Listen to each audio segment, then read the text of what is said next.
ഞാൻ സ്ട്രോബെറീസ് വെച്ചിട്ട് സ്ട്രോബെറി സോബയാണ് ഉണ്ടാക്കാൻ പോകുന്നത്. പേരിന് ഇത്തിരി കട്ടിയും സ്റ്റൈലും ഒക്കെ ഉണ്ടെങ്കിലും സംഭവം വളരെ സിമ്പിൾ ആയിട്ടുള്ള ഒരു ഡിസേർട്ടാണ്. ഏത് ഫ്രൂട്ട് വെച്ചിട്ടും നമുക്ക് സോബ ഉണ്ടാക്കാം കേട്ടോ. ഈ മധുരവും പുളിയുടെ ഉള്ളൊരു കോമ്പിനേഷൻ തണുത്ത് കഴിക്കാൻ ഇഷ്ടമുള്ള ആളുകൾക്ക് ഈ ഒരു ഡിസേർട്ട് ഇഷ്ടപ്പെടും. അങ്ങനെ സ്ട്രോബെറീസ് ഒക്കെ കഴുകി കട്ട് ചെയ്ത് വെച്ചു. ഇനിയും വേണ്ടത് ലെമൺ ആണ്. ഞാൻ എടുത്തിരിക്കുന്ന സ്ട്രോബെറീസിന് നല്ല മധുരം ഉള്ളതുകൊണ്ട് തന്നെ ഞാൻ അത്യാവശ്യം ലെമൺ എടുത്തിട്ടുണ്ട്. പുളിയുള്ള സ്ട്രോബെറീസ് ആണെങ്കിൽ വളരെ കുറച്ച് ലെമണിൻ്റെ ആവശ്യമുള്ളൂ കേട്ടോ. ആ ലെമണിൻ്റെ തോട് എനിക്ക് ആവശ്യമുണ്ട്. അതുകൊണ്ട് തന്നെ ഞാൻ അതിൽ നിന്നുള്ള സംഭവങ്ങളൊക്കെ എടുത്ത് മാറ്റി. ഇനിയും ജാറിലേക്ക് കട്ട് ചെയ്ത് സ്ട്രോബെറി ആഡ് ചെയ്ത് കൊടുത്ത് ആവശ്യത്തിന് ലെമൺ സ്ക്വീസ് ചെയ്ത് കൊടുത്തിട്ട് കുറച്ച് ഹണി കൂടെ ആഡ് ചെയ്ത് കൊടുക്കുക. എന്നിട്ട് നന്നായിട്ട് അരച്ച് ഒരു പ്യൂറി ആക്കി എടുക്കണം. തീർന്നു, പരിപാടി കഴിഞ്ഞു. ഇത്രേ ഉള്ളൂ കേട്ടോ സംഭവം. ഞാൻ ഈ തോട് തന്നെ മാറ്റി വെച്ചത് നിങ്ങൾക്ക് ഇപ്പോൾ മനസ്സിലായി കാണും. നമ്മൾ കടയിൽ നിന്ന് ഈ സോബ മേടിക്കാൻ കിട്ടുമ്പോൾ ഇങ്ങനത്തെ ഓരോ തോടിൻ്റെ ഉള്ളിൽ കിട്ടും കേട്ടോ.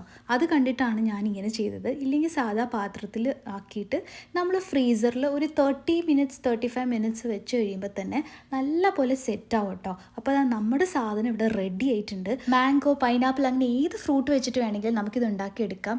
അപ്പോൾ തന്നെ ഞാൻ ടേസ്റ്റ് ചെയ്യട്ടെ. സത്യം പറയാമല്ലോ, എനിക്ക് ഒരുപാട് ഇഷ്ടപ്പെട്ടു. എനിക്ക് സോബ പൊതുവെ ഇഷ്ടമാണ്. ആ ഒരു പുളിയും മധുരത്തിൻ്റെയും കോമ്പിനേഷൻ ഇങ്ങനെ തണുത്ത് കഴിക്കുമ്പോൾ നല്ല ടേസ്റ്റാണ്. കുട്ടികൾക്കൊക്കെ പറ്റിയ നല്ലൊരു ഹെൽത്തി സ്നാക്ക് ഓപ്ഷനാണ്. അപ്പോൾ ഇന്നത്തെ വീഡിയോ ഇത്രയേ ഉള്ളൂ. വീഡിയോ ഇഷ്ടമായെങ്കിൽ ചാനൽ സബ്സ്ക്രൈബ് ചെയ്യാൻ മറക്കല്ലേ. Thank you for watching. By.